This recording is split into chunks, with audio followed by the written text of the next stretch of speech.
Welcome to First Garden, New Gardener. I'm Joey Baird. You may be growing garlic for the first time this year, and if you're growing hardneck, you're going to see an additional growth coming out of the top of the plant about 4 weeks before you actually intend to harvest it.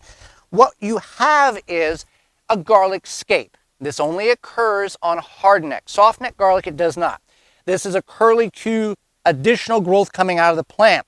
If left alone, this will straighten up and we'll get about 5-6 foot tall, put a very large flower on with seeds. We don't want that. We want to remove this for the reason of it will put more energy. It'll stop putting obviously vertical growth on it because we've cut it, but it will focus more energy on the bulb development so we get larger bulbs, which in turn will most likely give us larger cloves, and in the long run you can save those large cloves to plant this fall in order to have large bulbs again in the spring.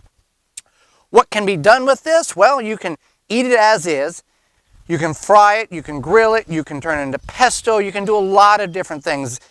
This is considered a delicacy in some restaurants because this only occurs about 2 weeks a year. So what we will do is we'll go through and trim all of these off.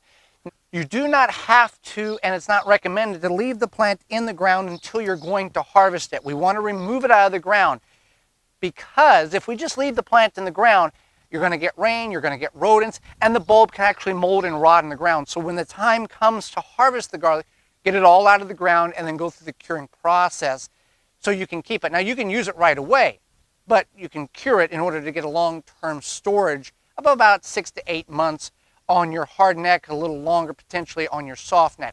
Hardneck is predominantly grown in the northern portions of the United States. It likes the cold hours. There are gardeners in the north that grow successfully softneck, but we've just never chose to do that. We have a hodgepodge of garlic here of Spanish Roja, Georgia Crystal, Purple Blazer, and we don't necessarily select this variety all the time. We just go through and select the largest bulbs in order to plant in the fall. So we want to remove the scape, eat it, and then in about 4 weeks we'll begin to remove and dig up the garlic bulbs. Garlic, one of the easiest things you can grow.